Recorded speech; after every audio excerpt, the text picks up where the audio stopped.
વલસાડમાં ગેરકાયદેસર રહેતા બાંગ્લાદેશી નાગરિકો સામે પોલીસની કડક કાર્યવાહી, એક મહિલા સહિત 4ની ધરપકડ। વલસાડ જિલ્લામાં ગેરકાયદેસર રીતે વસવાટ કરી રહેલા બાંગ્લાદેશી નાગરિકો સામે પોલીસ દ્વારા વ્યાપક અભિયાન ચલાવવામાં આવી રહ્યું છે। ખાસ કરીને વલસાડ જિલ્લાના ઔદ્યોગિક વિસ્તારોમાં પોલીસના કોમ્બિંગ ઓપરેશન દરમિયાન વાપી વિસ્તારમાંથી એક મહિલા સહિત કુલ 4 બાંગ્લાદેશી નાગરિકોની ધરપકડ કરવામાં આવી છે। પોલીસની પ્રાથમિક તપાસમાં જાણવા મળ્યું છે કે આ તમામ શખ્સો પશ્ચિમ બંગાળના માર્ગે ભારતમાં ઘૂસ્યા હતા અને વિવિધ શહેરોમાંથી સફર કરીને છેલ્લે વાપી પહોંચી ગયા હતા, જ્યાં તેઓ એક ખાનગી કંપનીમાં કામ કરી રહ્યા હતા।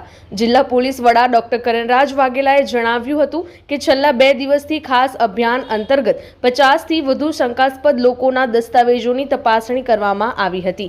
વલસાડ જિલ્લામાં ઉમરગામમાંથી 7 અને વાપીથી 4 મળી કુલ 11 બાંગ્લાદેશી નાગરિકોની ધરપકડ કરવામાં આવી છે। આ તમામ લોકો પાસે